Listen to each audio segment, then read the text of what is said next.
In the face of climate change and receding coastlines, the Aspire Against the Tide thesis design offers an innovative solution to enable fishermen families in Jakarta, Indonesia, to adapt and flourish in a flooded environment.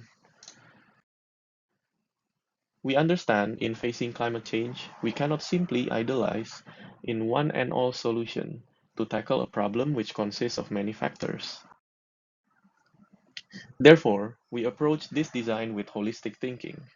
We see every factor of a village from large planning to small house detail as interconnected and inseparable from one another.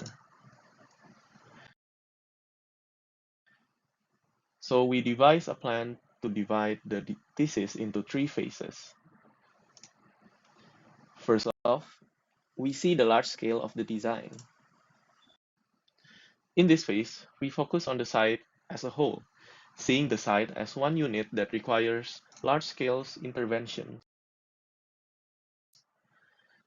preparing large-scale modifications, laying out infrastructure, and devising a new economic wheel that builds upon the old one. This is an overview of the site before and after the design is implemented. As it stands now, it is doomed to flood completely in 25 years. The design transformed a desolate fishing settlement into a future village home to many on the water. We envision a water-based solution to not merely resist rising ocean level, but to synergize with the situation. The most noticeable feature we see on the map is the large levee built around the site. The levee acts as a barrier to contain the advance of shoreline degradation, and it also serves as the harbor that connects land civilization and the water village.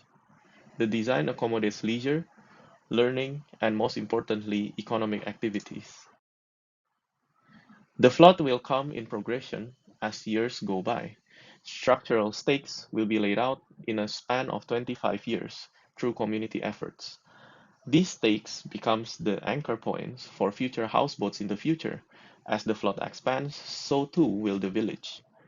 The water will naturally provide more spaces for more houseboats.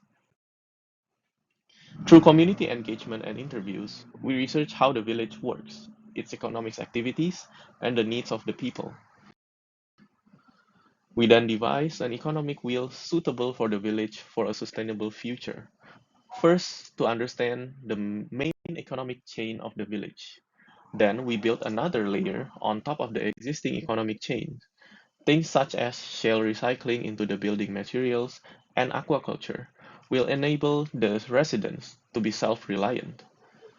The final layer is to complete self-reliance strategy with sustainable power generations. The houseboats can be grouped together to form a cluster.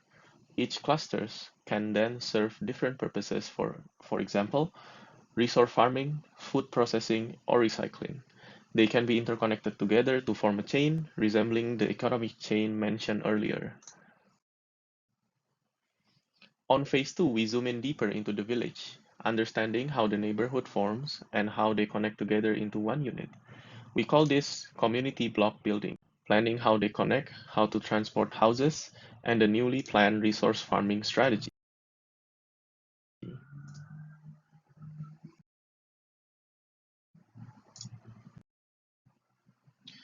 To build the blocks, we use modular houses, which enables the community to scale up and down depending on the number of residents. So a neighborhood can start off small, and over the time, houses can be added in and out to fit with the necessity of the neighborhood. The diagram on the bottom shows how a farming unit would be transported. Since they are a fisher society, instead of putting engines in every unit, they can use their own fishing trawlers to tow the structure.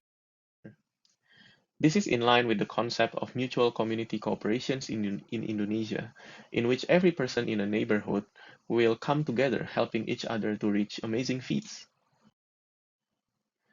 The structures are not strictly for residential, they have to be flexible and able to switch function rapidly. Using modularity, these requirements can be overcome.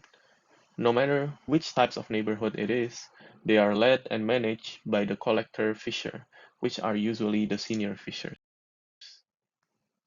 Houses are connected together in two ways. A neighborhood that has just started can use their boats as bridges for their houses as a cost-efficient way of connecting. As the neighborhood grows, they can switch to a more sophisticated pontoon bridge.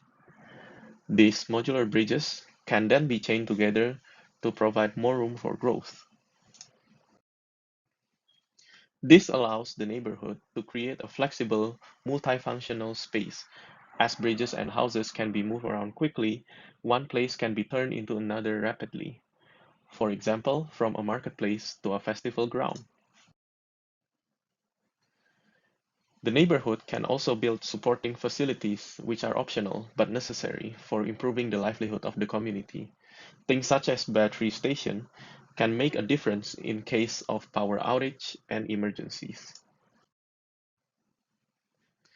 In the next phase, we design the houseboats in which the residents live in.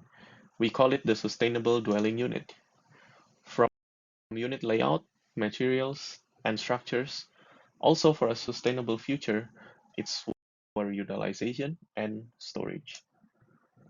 Unlike a traditional houseboat design, the central tower is what enables a boat into a residential unit.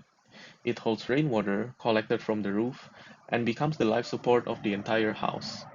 It filters and distributes water into the house. On top of that, the house angled roof makes it ideal for solar power harvesting. The house sits on top of a boat hull and utilizes modular components. The structures of the house need to be lightweight, so lightweight steel and polycarbonate wall are chosen. Polycarbonate panels can be made from recycled plastic waste, while the floorboards are from composite clam shells. Notice how the central tower is the only fixed structure. This creates an open design in which spaces are flexible and largely optimizable. With sustainability always in mind, this houseboat, along with the village planning, provides a framework for a sustainable, water-friendly society for our future.